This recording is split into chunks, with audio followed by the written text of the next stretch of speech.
So, tell me about trail braking. Right.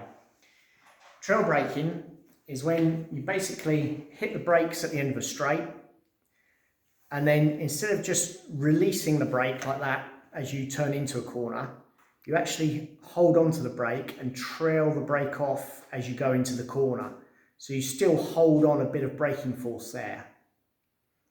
Now, the reason you do that, and it's different for every corner, is that it basically keeps the attitude of the bike nose down. When you brake, all the weight's onto the front of the bike, so it's like that.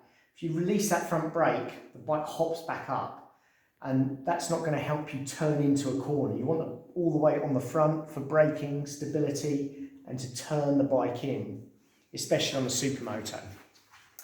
Now these diagrams show you a tight corner, 180-degree corner, a hairpin.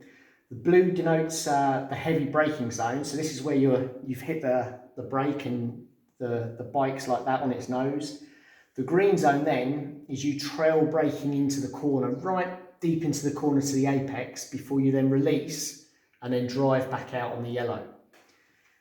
On a 90-degree corner, again, very similar, but you won't go quite as deeply into the corner on the trail brake because you still want to carry some corner speed through. You're not sort of stopping the bike and trying to turn it as you would do in a very tight corner. So 90-degree corner, you still trail brake in, but you will be back on the gas a bit earlier and drive back out. And again, the more open the corner, as you've got like a bit of a sweeping corner here, you'll still trail brake in a little bit, but less and less so. It's more about trying to maintain a drive through the corner. So trail braking is very useful. It controls the attitude of the bike, especially in supermoto where you've got a lot of suspension travel. And this is, Loris is going to show you what's going on. When you hit the brakes, the suspension dives down. So it dives down to obviously a point here, about 2/3 of its suspension travel. If you release the brake suddenly, obviously the suspension comes back up and you've lost your bike attitude then.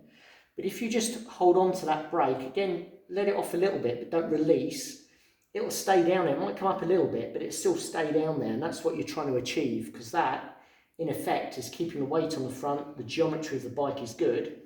And if you show it on the tyre, Loris, it's also doing this. As you're at lean, it's pushing that tyre into the ground, widening the contact patch, so that tyre is squidging and gripping into the ground even more so for you. So it's all positives. The only negative is, obviously, if you use a little bit too much brake, it's going to slide out. Or you'll get chatter where you get a resonance coming up through the suspension and the tyre, and you get the thing chattering as you go into the corner. All of that can be solved by backing a bike into a corner, but that's in our next video.